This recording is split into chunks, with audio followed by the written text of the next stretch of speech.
మన ప్రపంచము సుమారు 800 కోట్ల మంది అండి.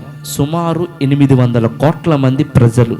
ప్రతిరోజు సుమారు 1,51,600 మంది చనిపోతున్నారు.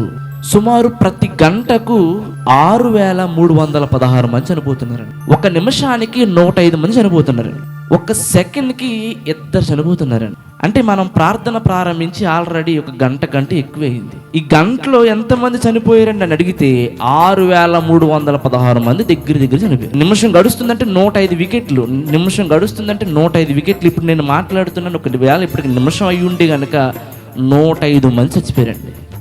క్షణానికి 2 చచ్చిపోతున్నారు.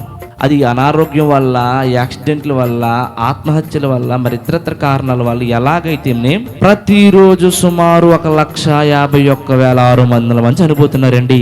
అయితే దేవుడికి మేము ఎందుకు రుణస్థులమై ఉండాలంటే ఈ లెక్కలో మనము ఉండనందుకు దేవుని స్తుతించాలి. దేవునికి స్తోత్రం కలుగునుగాక.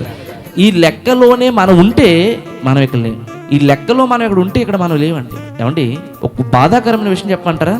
ఏదో రోజు 1,51,600 మందిలో మనం కూడా ఒకరము కాబోతున్నాం అని అర్థమైతే దేవుడు అర్థం, భక్తి అర్థమవుతుంది, సేవకుల భారం అర్థమవుతుంది, ప్రార్థన మీద ప్రేమ పుడుతుంది, వాక్యం మీద ఆసక్తి పుడుతుంది, దేవుని ప్రార్థన మీద ఆసక్తి పుడుతుంది, దేవుడంటే ఇష్టం పుడుతుంది. దేవునికి స్తోత్రం కలుగునుగా.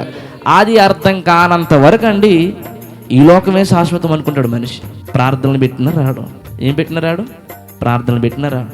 వాక్యమా అస్సలే ఇంట్రెస్ట్ ఉండదు. సినిమా పాటలు వింటాడు, సినిమాలు వింటాడు, అవి వింటాడు. వాక్యం అంటే అసలే ఇంట్రెస్ట్ ఉండదు. గంటల తరబడి సీరియల్ చూసి వస్తారు, కానీ 10 నిమిషాలు మోకరించాలంటేనే మనసు ఒప్పదు.